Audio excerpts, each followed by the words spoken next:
Hi ನಮಸ್ಕಾರ ಎಲ್ರಿಗೂ good morning. Welcome back to our channel Manju and Manu. ಮಧ್ಯಾಹ್ನ ಆಗೋಯ್ತು, ಸಂಡೇ ಎಲ್ಲ ಕೆಲಸ ಮುಗಿಸಿ ಪೂಜೆಗೆ ರೆಡಿ ಮಾಡ್ಕೊಳ್ಳೋ ಅಷ್ಟೊತ್ತಿಗೆ ಇವಾಗ ಹೋಗಿ ಪೂಜೆ ಮಾಡಬೇಕು. ಅಷ್ಟೊತ್ತಿಗೆ ನೋಡ್ತಾ ಇದ್ದೀನಿ ವಿಳ್ಳೆದೆಲೆ ಇಲ್ಲ. ಇವತ್ತು ಬೆಳಗ್ಗೆಯಿಂದ ಹೂವಿನವರೇ ಬಂದಿಲ್ಲ. ಯೂಶಲಿ ಡೈಲಿ ಬರ್ತಾರೆ, ಎವ್ರಿ ಹಾಫ್ ಅನ್ ಅವರ್ ಒಬ್ರಲ್ಲ ಒಬ್ರು ಬರ್ತಾನೆ ಇರ್ತಾರೆ. ಇವತ್ತು ಏನೋ ಒಬ್ರದ್ದು ಹೂವು ಅಂತ ಕೂಗ ಸೌಂಡೇ ಕೇಳಿಸಿಲ್ಲ ನನಗೆ. ಮನು ಎಲ್ಪ್ ತಗೊಳ್ಳೋಣ ಅಂತ ಅನ್ಕೊಂಡಿದ್ದೀನಿ. ಏನಪ್ಪ ಗುಡ್ ಮಾರ್ನಿಂಗ್. ವಿಳ್ಳೆದೆಲೆ ಬೇಕು, ನಾನೇ ಹೋಗ್ಲಾ? ಇಬ್ರು ಹೋಗೋಣ. ವಿಳ್ಳೆದೆಲೆಗೆ ಮನುನ್ ಕಳ್ಸಿದ್ರೆ ಅದು ಭಿನ್ನ ಆಗ್ದಲೇ ಇರೋ ಎಲೆ ನೋಡ್ಕೊಂಡು ತರಬೇಕು. ಸೊ ಬೆಟರ್ ನಾನೇ ಹೋಗೋದು. ಬಾ ಮನು, ಹೋಗಿ ಬಂದ್ಬಿಡೋಣ. ಇಲ್ಲಾಂದ್ರೆ ಒಂದು ಕೆಲಸ, ಬಾ ಬಂದೇ ಬಿಡೋಣ ಅಂತ. ಹೂವು ಎಷ್ಟಿದೆ ನೋಡಬೇಕು ಫ್ರಿಡ್ಜಲ್ಲಿ. ಸ್ವಲ್ಪ ಆಲ್ಮೋಸ್ಟ್ ಖಾಲಿಯಾಗಿರಂಗಿದೆ. ನೋಡ್ಕೊಂಡತ್ತಾಗ 2 ತಗೊಂಡು ಬಂದ್ಬಿಡೋಣ.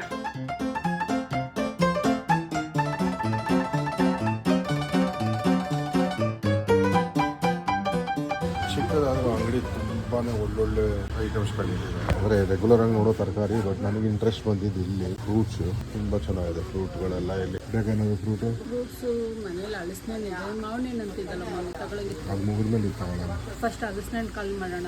ಮನೇಲೂ ಇದೆ ಮಾವಿನಕಾಯಿ ಊರ್ದು, ಅದು ಮುಗಿದ್ಮೇಲೆ ಬರೋಣ. ಇದು ಬೆಟರ್ ಅನ್ಸುತ್ತೆ. ಎಲ್ಲಾ ತರ ತರಕಾರಿನೂ ಇದೆ. ಹೌದು, ಅದು ಫ್ರೆಶ್ ಆಗಿದೆ. ಇನ್ನೊಂದು ಮೇನ್ ಕರೆಕ್ಟ್. ಈ ಪಕ್ಕದಲ್ಲೇ ಇದೆ, ವಾಕಬಲ್ ಡಿಸ್ಟೆನ್ಸ್. ಆರಾಮಾಗಿ ಬಂದ್ಬಿಟ್ಟು ತಗೊಂಡು ಹೋಗ್ಬೋದು. ನಾವು ಇಷ್ಟು ದಿವಸ ಸ್ವಲ್ಪ ದೂರ ಹೋಗ್ತಾ ಇದ್ದೋ, ಆಲ್ಮೋಸ್ಟ್ 1.25 ಕಿಲೋಮೀಟ್ರಿಂದ 1 ಕಿಲೋಮೀಟರ್ ದೂರ. ಇಲ್ಲೇ ಪಕ್ಕದಲ್ಲೇ ಇದೆ, ಬಟ್ ಚಿಕ್ಕದಾದ್ರೂ ಈ ನೆಸೆಸಿಟಿ ನಮಗೆ ಏನು ಬೇಕು ಅದಿದೆ. ಅದರಿಂದ ಇದು ಒಂಥರ ನಮಗೆ ಆಪ್ಟಿಮಮ್ ಬೆಸ್ಟ್ ಪ್ಲೇಸ್ ಅನ್ಸುತ್ತೆ. ಕಳ್ಸಕ್ಕೆ ಭಿನ್ನ ಆಗ್ದಲೇ ಇರೋ ಚೆನ್ನಾಗಿರೋ ಎಲೆ ಹುಡ್ಕೊಂಡು ಬರೋದು ಒಂದು ದೊಡ್ಡ ತಲೆನೋವು ಆಗ್ಬಿಡತ್ತೆ. ಎನ್ವೇಸ್ ತಗೊಂಡ್ ಬಂದೆ. ಇವಾಗ ದೇವ್ರ ಪೂಜೆಗೆ ರೆಡಿ ಮಾಡ್ಕೊಂತ ಇದ್ದೀನಿ. ನಾನು ಇಲ್ಲಿ ನೋಡಿ, ಇಲ್ಲಿ ನಮ್ಮ ಆಂಟಿ ಫೋಟೋನ ಎಷ್ಟು ಹೈಟ್ ಹಾಕೊಂಡಿದ್ದೀವಿ. ನಮ್ಮ ಆಂಟಿ ಫೋಟೋನ ಕ್ಲೀನ್ ಮಾಡೋದು, ಹೂವು ಮುಡ್ಸೋದು ಬೇಕು ಅಂದ್ರೆ ನನ್ಗೊಂದು ಸ್ಟೂಲ್ ಬೇಕು. ಇಲ್ಲ ಮನುನ್ ಕರಿಬೇಕು. ಮನುನ ಎನಿ ಟೈಮ್ ಕರಿಯಕ್ ಆಗಲ್ಲ. ಅವರು ಜಾಸ್ತಿ ನಾನ್ ವೆಜ್ ತಿನ್ನೋದ್ರಿಂದ ಅವರು ಸ್ನಾನ ಮಾಡಿಲ್ಲ ಅಂತಂದ್ರೆ ನಾನು ಕರಿಯಲ್ಲ. ಇನ್ನು ಸಾಹೇಬ್ರು ಇವತ್ತು ಸ್ನಾನನೇ ಮಾಡಿಲ್ಲ. ಗೀಸರ್ ಆನ್ ಮಾಡು. 1 ಅವರ್ ಆಯ್ತು. ನೀನು ಹೋಗಿ ಮಾಡ್ಕೊಂಡು ಬಾ, ನಾನು ರೆಡಿ ಮಾಡೋ ಅಷ್ಟೊತ್ತಿಗೆ ಒಟ್ಟಿಗೆ ಪೂಜೆ ಆಗೋಗುತ್ತೆ. ಸೊ ಇವಾಗ ನಮ್ದು ಕತೆ ಅಂದ್ರೆ, ಅಲ್ಲಿ ನೋಡಿ, ಅಲ್ಲಿ ಸ್ಟೂಲ್ ಇಟ್ಟಿದ್ದೀನಿ. ಆ ಸ್ಟೂಲ್ ಮೇಲೆ ಹತ್ತಿ ಇವಾಗ ಕ್ಲೀನ್ ಮಾಡ್ಕೊಂಡು ಹೂವು ಮುಡಿಸ್ಬಿಟ್ಟು ಬರಬೇಕು.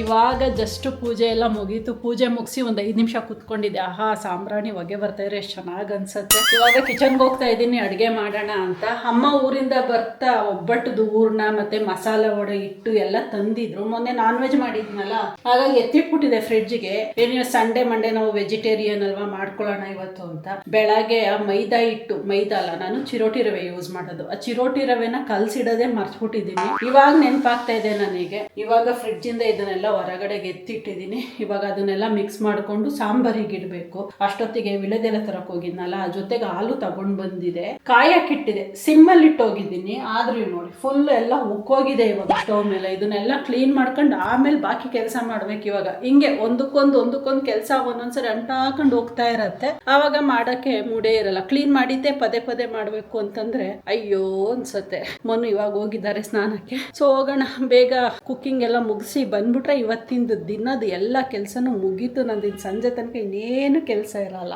ಇವತ್ತು ಸ್ಪೆಷಲ್ ಅಡುಗೆ, ಒಬ್ಬಟ್ಟು ವಡೆ ಎಲ್ಲ ಮಾಡ್ತಾ ಇರೋದಕ್ಕೆ ಒಳ್ಳೆ ಹಬ್ಬದ ಫೀಲಿಂಗ್ ಬರ್ತಾ ಇದೆ ನನಗೆ. ವಡೆ ಮಾಡಿಟ್ಟಾಯ್ತು, ಒಬ್ಬಟ್ಟು ತಟ್ಕೊಂತ ಇದ್ದೀನಿ, ಬೇಯಿಸ್ಕೋಬೇಕು. ತವಾ ಇಟ್ಟಿದ್ದೀನಿ, ಫುಲ್ ಹೊಗೆ ಬರ್ತಾ ಇದೆ. ಸಾಂಬಾರು ರೈಸು ಎಲ್ಲ ಮಾಡಿಟ್ಟಾಯ್ತು. ಇನ್ನೊಂದು 10-15 ಮಿನಿಟ್ಸ್ ಅಲ್ಲಿ ಆಗೋಗ್ಬಿಡುತ್ತೆ. ಇವಾಗ ಊಟಕ್ಕೆ ಎಷ್ಟು ಬೇಕು ಅಷ್ಟೇ ಮಾಡ್ಕೊಳ್ಳೋದು. ನೇನು ಊಟ ಕೂತ್ಕೊಳ್ಳೋಣ ಅನ್ನೋಷ್ಟರಲ್ಲಿ ಮನು ಯಾಕೋ ಹೋಗಿ ಇವತ್ತು ಮಲ್ಕೊಬಿಟ್ಟಿದ್ದಾರೆ. ನಾನು ಅಡುಗೆ ಮನೆ ಕೆಲಸ ಮುಗಿಸ್ಕೊಂಡ ಮೇಲೆ ಎದ್ದೇಳ್ಸೋಣ ಅನ್ಕೊಂಡು ಸುಮ್ಮನೆ ಆಗಿದ್ದೀನಿ. ಮುಗಿಸ್ಕೊಳ್ಳೋಣ ಬೇಗ. ಇವಾಗ ಹೊಟ್ಟೆ ಬೇರೆ ಹಶ್ವಾಗ್ತಾ ಇದೆ ಫುಲ್ಲು.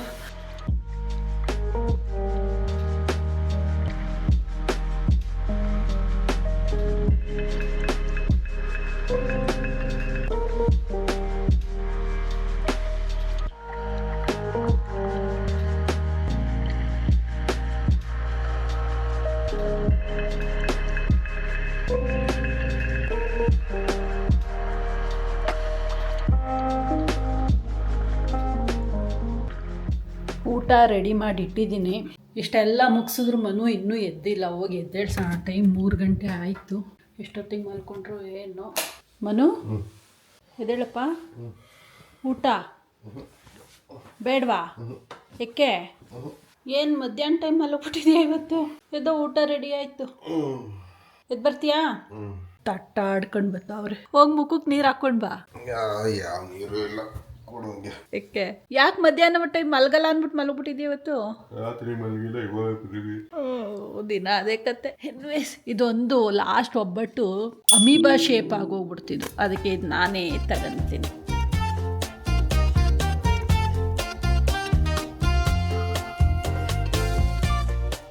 ತಗೊಳಪ್ಪ. Thank you. ವೆಲ್ಕಮ್. ತಿನ್ಬಿಟ್ಟು ಹೆಂಗೆ ಮಾಡಿದ್ದೀನಿ ಒಬ್ಬಟ್ಟು ವಡೆ ಹೇಳಿ. ನೀವು ಅಮ್ಮ ಮಾಡಿರೋದು ಚೆನ್ನಾಗೈತಿ. ವಡೆ ಬೇಯಿಸಿರೋದು ನಾನು. ಯಾರು ಬೇಯಿಸಿದ್ದಾರೆ? ಮೇನ್ ಇಂಗ್ರೀಡಿಯೆಂಟ್ ಮಾಡಿರೋದು ಅವರಲ್ವ. ಒಬ್ಬಟ್ಟು ತಟ್ಟಿರೋದು ನಾನು. ಹೋಗ್ಲಿ, ಚೆನ್ನಾಯ್ತಾ? ನಾವು ಅಮ್ಮನೇ ಮಾಡಿರಲಿ. ಹಾಂ, ಥ್ಯಾಂಕ್ ಯು. ನನಗೆ ಒಬ್ಬಟ್ಟಂದರೆ ಸಿಕ್ಕಾಪಟ್ಟೆ ಇಷ್ಟ. ಮೊನ್ನೆ ಏಕಾದಶಿ ಹಬ್ಬದ ದಿನ ಮಾಡಿದ್ರಂತೆ, ಅವತ್ತು ಹೇಳ್ತಾ ಇದ್ರು, ಆಸೆ ಪಡ್ತಾ ಇದೆ. ಅದಕ್ಕೆ ಮೊನ್ನೆ ಬರಬೇಕಂದ್ರೆ ಹೂರ್ಣ ಮಾಡಿಕೊಂಡು ತಗೊಂಡು ಬಂದಿದ್ದಾರೆ. ಬರೀ ಸ್ವೀಟ್ ಹೆಂಗೆ ತಗೊಂಡು ಹೋಗೋದು ಅಂದ್ಕೊಂಡು ಅದ್ರ ಜೊತೆಗೆ ಮಸಾಲ ವಡೆದೂ ಹಿಟ್ಟು ಮಾಡ್ಕೊಂಡು ತಂದಿದ್ದು. ಇವತ್ತಂತೂ ಹಬ್ಬದ ಊಟ. ಏನಂತೀವನು ಒಂಥರ ಯಾವುದೋ ಹಬ್ಬ ಮಾಡ್ತಾ ಇದೀವೇನೋ ಅಂತ ಫೀಲ್ ಆಗ್ತಾ ಇದೆ ನನಗೆ. ಇನ್ನೊಂದು ತುಪ್ಪ ಜಾಸ್ತಿ ಐತಲ್ಲ, ಅದಕ್ಕೆ ಎರಡನೇದು ಏನೋ ಒಂದು ನೆಪ. ಯಾಕೋ ಸಿಕ್ಕಾಬಟ್ಟೆ ಟಯರ್ಡ್ ಆಗ್ಬಿಡ್ತಪ್ಪ. ಅದಕ್ಕೆ ಹೋಗಿ ಒಂದು ಅರ್ಧ ಗಂಟೆ ಮಲ್ಕೊಂಡೆ. 5 ಗಂಟೆಲಿ ಮಲ್ಕೊಂಡು 5:15 ಎದ್ದೇಳ್ಸೊಂದಿದೆ. ಮನು ಬಂದು ಎದ್ದೇಳ್ಸಿದ್ರು. ಏನೋ ಹಾಲು ಬಿಸಿ ಮಾಡೋ ಥರ ಕಾಣಿಸ್ತಾ ಇದ್ರು. ಹಾಲು ಬಿಸಿ ಮಾಡ್ದೇನಪ್ಪ. ಕುಡ್ಕೊಂಡು ಒಂದು ರೌಂಡ್ ವಾಕಿಂಗ್ ಹೋಗೋಣ. ಬೆಳಗ್ಗೆಯಿಂದ ಬೆಳಗ್ಗೆಯಿಂದನೂ ಒಳಗಡೆನೆ ಸೇರ್ಕೊಬಿಟ್ಟೆ ಅಲ್ಲ. ಯಾಕೋ ಇವತ್ತು ತೀರಾ ಕಾಲು ನೋವಾಯಿತು. ತುಂಬ ಟೈಮ್ ನಿಂತ್ಕೊಂಡು ಅಡುಗೆ ಮಾಡಿದ್ದಕ್ಕೋ ಏನೋ, ಜೊತೆಗೆ ಮನೆ ಕೆಲಸನೂ ಜಾಸ್ತಿ ಆಯಿತು. ಸಂಡೇಸ್ ಹಿಂಗೆ ಯೂಶ್ವಲಿ ನನಗೆ ಟಯರಿಂಗ್ ಆಗಿರುತ್ತೆ ಫಿಸಿಕಲಿ. ಅರೆ ವಾರ ಪೂರ್ತಿ ಫಿಸಿಕಲ್ ಆ್ಯಕ್ಟಿವಿಟೀಸ್ ಏನೂ ಇರಲ್ಲ. ಸಡನ್ನಾಗಿ ಸಂಡೇ ಹೆವಿಯಾಗಿ ಕೆಲಸ ಮಾಡಿಬಿಡ್ತೀನಲ್ಲ, ಅದು ಆಗೋದೇ ಇಲ್ಲ. ಫುಲ್ ಬಾಡಿ ಪೇನ್ ಎಲ್ಲ ಸ್ಟಾರ್ಟ್ ಆಗಿಬಿಡುತ್ತೆ ನನಗೆ. ಹಾಲು ಬಿಸಿ ಮಾಡಿ ಇಟ್ಟಿದ್ದಾರಂತೆ. ಕಾಫಿ ಮಾಡ್ಕೊಂಡು ಕುಡಿದ್ಬಿಟ್ಟು ಒಂದು ಕಪ್ಪು ಹೋಗಿ ಹೊರಗಡೆ ಫ್ರೆಶ್ ಗಾಳಿ ತೊಗೊಂಡು ಓಡಾಡ್ಕೊಂಡು ಬರಬೇಕು ಆರಾಮಾಗಿ. ಹೊರಗಡೆ ಹೋಗಿ ಆರಾಮಾಗಿ ಒಂದು ರೌಂಡ್ ಓಡಾಡ್ಕೊಂಡು ಬರೋಣ ಅಂದ್ರೆ ಇಲ್ಲಿ ನೋಡಿ ಕತೆ. ಮಳೆ ಸ್ಟಾರ್ಟ್ ಆಗೋಗಿದೆ ಹೊರಗಡೆ. ಅಯ್ಯೋ, ಹೊರಗಡೆ ಹೋಗ್ಬೇಕು ಅಂದ್ಕೊಂಡಿದ್ದಕ್ಕೂ ಹಾಗೆ ಇವಾಗ. ಮನು ಕೂಗ್ತಾ ಇದ್ದೀನಿ, ಕೇಳಿಸ್ತಾ ಇಲ್ಲ? ಮಳೆ ಜೋರು ಮಳೆ ಹೊರಗಡೆ. ಅದಕ್ಕಂತೂ ನಿಂತಿತಾನೆ ನಿದ್ದೆ ಬರ್ತಾ ಇದೆ. ಇವಾಗ ಇಷ್ಟೊಂದು ನಿದ್ದೆ ಬರ್ತಾ ಇರತ್ತೆ. ಯಾವಾಗ ಮಲ್ಕೋಬೇಕಲ್ಲ, ಮಲ್ಕೊಳ್ಳೋ ಟೈಮ್ ಬಂದಾಗ ನಿದ್ದೆ ಬರಲ್ಲ. ಇದು ಪ್ರಾಬ್ಲಮ್ ಆಗ್ತಾ ಇರೋದು.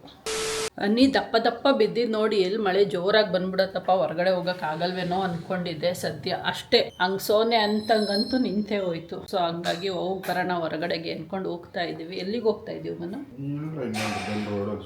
ಬೆಲ್ ರೋಡ್ಗೆ ಹೋಗೋಣ. ನಾನು ಅಂದ್ಕೊಂಡೆ ಆ ಕಡೆ ಹೋಗಿ ಅದು ಸೂಪರ್ ಮಾರ್ಕೆಟ್ಗಳಾದ್ರು ನೋಡೋಣ. ಯಾವಿದ್ದಾವೆ ಅವನ್ನ ಗಾಡೀಲಿ ಹೋಗಿ ಹಂಗೆ ಸೂಪರ್ ಮಾರ್ಕೆಟ್ಗಳು ನೋಡ್ಕೋಬೇಕು. ಇಲ್ಲಿ ಒಂದೇ ಆಪ್ಷನ್ ಇರೋದು ನನಗೆ, ಅದು ಒಂದ್ರ ಮೇಲೆ ರಿಲೇ ಆಗೋಕ್ಕಾಗಲ್ಲ. ಸೊ ಆ ಸೈಡಿಗೆ ಹೋಗಿ ಒಂದಷ್ಟು ಸೂಪರ್ ಮಾರ್ಕೆಟ್ಗಳು ಎಲ್ಲೆಲ್ಲಿದ್ದಾವೆ ನೋಡ್ಕೊಂಡಿದ್ರೆ ಎಮರ್ಜೆನ್ಸಿ ಯೂಸ್ ಆಗುತ್ತೆ. ಓ ಸಾಕು, ಬನ್ನಿ ಹೊರಡೋಣ.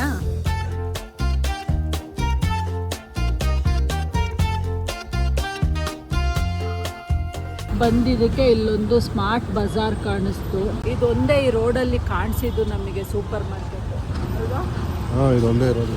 ಇನ್ನು ಮುಂದೆ ಇರ್ಬೋದೇನೋ, ನೋಡೋಣ. ಇನ್ನು ಮುಂದೆ ಹೋಗಿ ನೋಡೋಣ ಅಂದ್ಕೊಂಡು ಹೋಗ್ತಾ ಇದ್ದೀವಿ. ಇಲ್ಲೊಂದು ರಿಲಯನ್ಸ್ ಅದು ಫ್ರೆಶ್ ಸಿಗ್ನೇಚರ್ ಇದೆ. ಸದ್ಯಕ್ಕೆ ಈ ರೋಡ್ ಆ ಎಂಡಿಂದ ಈ ಎಂಡ್ ತನಕ ಬಂದಿದ್ದಕ್ಕೆ 2 ಸೂಪರ್ ಮಾರ್ಕೆಟ್ ನಮಗೆ ಕಾಣಿಸಿತ್ತು. ಇನ್ನೊಂದು ಅಲ್ಲಿ ಬೇರೆ ರೋಡ್ ನೋಡೋಣ. ಅಲ್ಲ ರೋಡಲ್ಲಿ ಮೇನ್ ರೋಡಲ್ಲಿ ಇರುತ್ತೆ, ಸುಮಾರು ಇರ್ತವೆ. ನಡಿ ನೋಡೋಣ. ಇವತ್ತು ಬರೀ ಸೂಪರ್ ಮಾರ್ಕೆಟ್ಗಳ ಹುಡುಕಾಟ.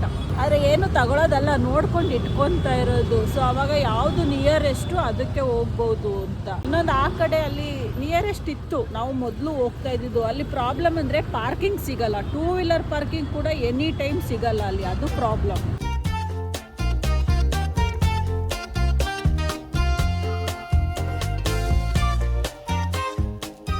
ಏನಾದರೂ ಚಿಕ್ಕದು ತುಂಬ.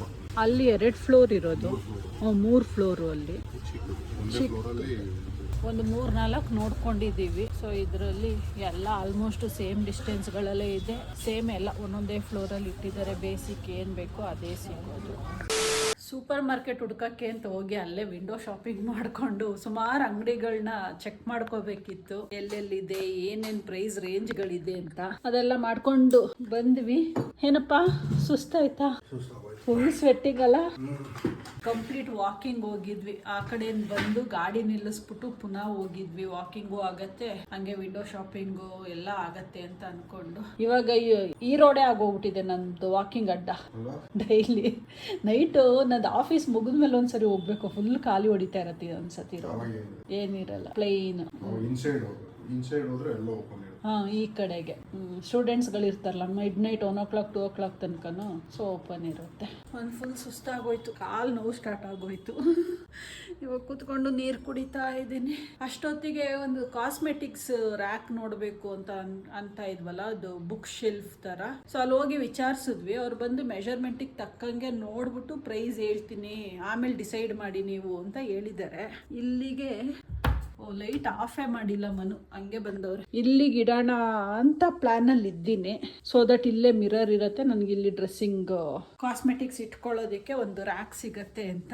ನೋಡೋಣ, ಅವ್ರು ಬರ್ತಾರಂತೆ ಇವಾಗ, ಬಂದು ನೋಡಿ ಏನ್ ಹೇಳ್ತಾರೆ ಅದ್ರ ಮೇಲೆ ಡಿಸೈಡ್ ಮಾಡೋದು. ಒಂದು ಯೋಚನೆ ಮಾಡೋದು ಏನ್ ಗೊತ್ತಾ, ಬಾಡಿಗೆ ಮನೆಗೆ ಹೋದಂಗೆಲ್ಲ ಅಲ್ಲಿಗೆ ತಕ್ಕಂಗೆ ತಗೊಳಕ್ಕಾಗತ್ತಾ, ಅದನ್ನ ಯೋಚನೆ ಮಾಡ್ತಾ ಇದ್ದೀನಿ. ಬಟ್ ಇವಾಗ ಸದ್ಯದ ಮಟ್ಟಿಗೆ ನೆಸೆಸಿಟಿ ಇದೆ. ಲೆಟ್ಸಿ ಬೇರೆ ಏನಾದ್ರೂ ಆಪ್ಷನ್ ಇರತ್ತಾ, ಇದು ರೀಸನಬಲ್ ಪ್ರೈಸ್ ಇದೆ, ಇದನ್ನೇ ನೋಡೋದು ಅಂತ. ಫರ್ನಿಚರ್ ಅಂಗಡಿಯವ್ರು ಬಂದ್ರು. ಬನ್ನಿ ಸರ್. ಇಲ್ಲಿ ಈ ರೂಮಲ್ಲಿ ಇಲ್ಲಿಗೆ ಇಷ್ಟು ಸ್ಪೇಸ್ ಇದೆಯಲ್ಲ, ಇಲ್ಲಿಗೆ ಈ ಸ್ಪೇಸಿಗೆ ನೋಡ್ತಾ ಇರೋದು. ಮಿರರ್ ಬೇಡ ನಮಗೆ. ಸುಮ್ಮನೆ ಏನಾದ್ರು ಖಾಲಿ ಇದೆಯಲ್ಲ, ಅಟ್ಲೀಸ್ಟ್ ಏನಾದ್ರು ಕಾಸ್ಮೆಟಿಕ್ ಇಟ್ಕೊಳ್ಳಕ್ಕೆ ಅಂತ ಎಷ್ಟಿದೆ. ಹಿಂಗೆ ನೋಡಿ, ಹಿಂಗೆ ಸ್ವಿಚ್ ಬೋರ್ಡ್ ಇಂದ ಆ ಕಡೆ ಸೇಮ್ ಬರುತ್ತೆ. ಒಂದೂವರೆ ಅದೆಷ್ಟಿತ್ತು, ಅದು ಜಾಸ್ತಿ ಇತ್ತಲ್ಲ, 2 feet.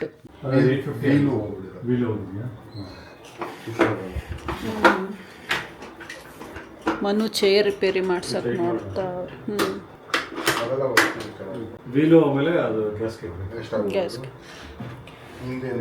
ನಂದೇನಿಲ್ಲ, ನಾನು ಚೆನ್ನಾಗಿದೆ.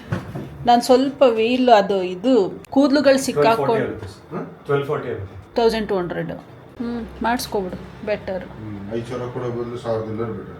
ಅದನ್ನ ಯಾಕೆಂದ್ರೆ ಇದು ಕ್ವಾಲಿಟಿ ಚೆನ್ನಾಗಿದೆ ಚೇರ್ದು. ಒಂದು ಕೆಲಸಕ್ಕೆ ಅಂತ ಕರೆಸ್ಕೊಂಡು 2 ಕೆಲಸ ಫಿಕ್ಸ್ ಆಯಿತು. ಅದರಲ್ಲಿ ಒಂದು ಕೆಲಸ ಕನ್ಫರ್ಮ್ ಆಯಿತು, ಅಡ್ವಾನ್ಸು ಕೊಟ್ಟು ಕಳಿಸ್ದೆ. ಮನುದು ಚೇರ್ ರಿಪೇರಿ. ಈ ಚೇರ್ಗೆ ಯಾವಾಗನೂ ಜಗಳ ಆಡೋವಲ್ಲ, ನನ್ನ ಚೇರ್ ತಗೊಂಡು ಹಾಳು ಮಾಡಕ್ಕೆ ಹೋಗೋರು ನೋಡಿ, ಹಿಂಗೆ ಮಲ್ಕೊಬಿಡ್ತಾರೆ ಅವರು. ಅದನ್ನ ಚೇರ್ ಅನ್ಕೊಂಡಿಲ್ಲ ಅವರು, ಏನಂತಾರೆ ಅದು ಬೆಡ್ ಅನ್ಕೊಬಿಟ್ಟವ್ರು. ಸೊ ಇದು ಆಯಿತು. ಬಟ್ ಕಬೋರ್ಡು ನಾನು ಅನ್ಕೊಂಡಿದ್ದು ಪ್ರೈಸ್ಗಿನ್ನ ಜಾಸ್ತಿ ಹೋಗ್ತಾ ಇದೆ. ಎಷ್ಟು ಹೇಳಿದ್ರು ಮನೋರು? 4,500 ಹೇಳ್ತಾವ್ರೆ. ಬಟ್ ಅಮೆಝಾನ್ ಅನ್ನೋದು ಸೇಮ್ ಅದೇ ಡೈಮೆನ್ಷನ್, ಅದೇ ಇದು 989 ರೂಪಾಯಿ. ಅದೇ ಅವ್ರು ವಿತ್ ಡೋರ್ ಹೇಳು. ನಾನು ಡೋರ್ ಬೇಕು, ಕ್ಲೋಸಿಂಗ್ ಬೇಕು ನನಗೆ ಅಂತ ಕೇಳಿದೆ. ಆಯ್ತು, ಡೋರ್ ಅಂತ ಹಾಕ್ರಿ ಇನ್ನೊಂದು 500 ಅಂದ್ರೆ 2,500 ರೂಪಾಯಿ. ಅದೇನೆ 4 ಅಂದ್ರೆ 2,000 ರೂಪಾಯಿ ಜಾಸ್ತಿ, ಡಬಲ್. ಅದೇನೆ ಅದಕ್ಕೆ ಕಬೋರ್ಡು ಸದ್ಯಕ್ಕೆ ಕನ್ಫರ್ಮ್ ಮಾಡ್ಲಿಲ್ಲ. ನಾನು ಯೋಚನೆ ಮಾಡ್ಬಿಟ್ಟು ಆಮೇಲೆ ಹೇಳ್ತೀನಿ ಅಂತ ಆನ್ಲೈನಲ್ಲೇ ಇನ್ನೊಂದ್ಸರಿ ಹುಡ್ಕೋಣ ಅಂತ. ಇನ್ನೊಂದು ಯೋಚನೆ ಮಾಡ್ತಾ ಇರೋದು ಏನು ಗೊತ್ತಾ, ರೆಂಟೆಡ್ ಮನೆಗಳಿಗೆ ಅಲ್ಲಿಗೆ ತಕ್ಕಂಗೆ ಫರ್ನಿಚರ್ಗಳು ತಗೋಬಿಟ್ರೆ ಅದು ಬೇಡ ಅಂತ ಒಂದ್ ಕಡೆ. ಇನ್ನೊಂದ್ ಕಡೆ ನನಗೆ ಬೇಕೇ ಬೇಕು ಸ್ಟೋರೇಜಿಗೆ ಅಲ್ಲಿ. ಸೊ ಆಪ್ಷನ್ ಇಲ್ಲ, ಇನ್ನೊಂದ್ಸರಿ ಕುತ್ಕೊಂಡು ಆನ್ಲೈನಲ್ಲೇ ಹುಡ್ಕೋಣ ಅಂತ ಅನ್ಕೊಂಡಿದ್ದೀನಿ. ಅಲ್ಲಿಗೆ ಇದೊಂದು ಚೇರ್ ರಿಪೇರಿನೂ ನಾಳೆನೋ ನಾಡಿದೋ ಬಂದು ಮಾಡ್ಕೊಡ್ತಾರಂತೆ. ಅದಕ್ಕೊಂದು ಅಡ್ವಾನ್ಸ್ ಕೊಟ್ಟು ಕಳಿಸಿದ್ವಿ ಅಷ್ಟೇ. ಈಗಿತ್ತು ದಿನ ಹೋಯ್ತು ಅನ್ನೋದೇ ಗೊತ್ತಿಲ್ಲ. ವೀಕೆಂಡ್ ಹೋಯ್ತು. ವೀಕೆಂಡ್ ಏನು, ವೀಕ್ ಡೇಸ್. ಇವಾಗ ದಿನಗಳೇ ಹೆಂಗ್ ಕಳೀತಾ ಇದೆ ಅಂತ ಗೊತ್ತಾಗ್ತಿಲ್ಲ. ಮೊನ್ನೆ ಇನ್ನು ನಾವು new year celebration, new year wish ಮಾಡ್ಕೊಂಡಂಗಿದೆ. ಇದಾಲೆ 7ನೇ ತಿಂಗಳು. ಇನ್ನು 5 ತಿಂಗಳು 7 ತಿಂಗಳು ಹೆಂಗ್ ಹೋಗಿದೆ ಅನ್ನೋದೇ ಗೊತ್ತಾಗಿಲ್ಲ. ಇನ್ನು 5 ತಿಂಗಳು ಕಳೆದ್ರೆ ಹೊಸ ವರ್ಷನೇ ಬಂದ್ಬಿಡತ್ತೆ. ದಿನಗಳು ಯಪ್ಪ ಏನಪ್ಪ ಹಿಂಗ್ ಓಡ್ತಾ ಇದೆ, ರಾಕೆಟ್ ಥರ ಝೀ ಅಂತ ಹೋಗ್ತಾ ಇದ್ದಾವೆ ದಿನಗಳು. ಎನಿವೇಸ್, ನಿಮ್ಮೆಲ್ರಿಗೂ ಈ ವಿಡಿಯೋ ಇಷ್ಟ ಆಯಿತು ಅನ್ಕೊತೀನಿ. ಇಷ್ಟ ಆದರೆ ದಯವಿಟ್ಟು ಲೈಕ್ ಮಾಡಿ, ಶೇರ್ ಮಾಡಿ. ಹಾಗೆ ವಿತೌಟ್ ಸಬ್ಸ್ಕ್ರೈಬಿಂಗ್ ನೋಡ್ತಾ ಇದ್ದರೆ ಪ್ಲೀಸ್ ಸಬ್ಸ್ಕ್ರೈಬ್ ಮಾಡಿಕೊಂಡು ವಿಡಿಯೋಸ್ನ ನೋಡಿ ಅಂತ ಕೇಳ್ಕೊತ ಸಿಗೋಣ ಮುಂದಿನ ವಿಡಿಯೋದಲ್ಲಿ. Until then take care, bye, good night. Moving like it's an emergency. We gotta check out, it's close to 11, so baby ride it with some urgency. I'm just here for the fun part, cause I'm good on the money.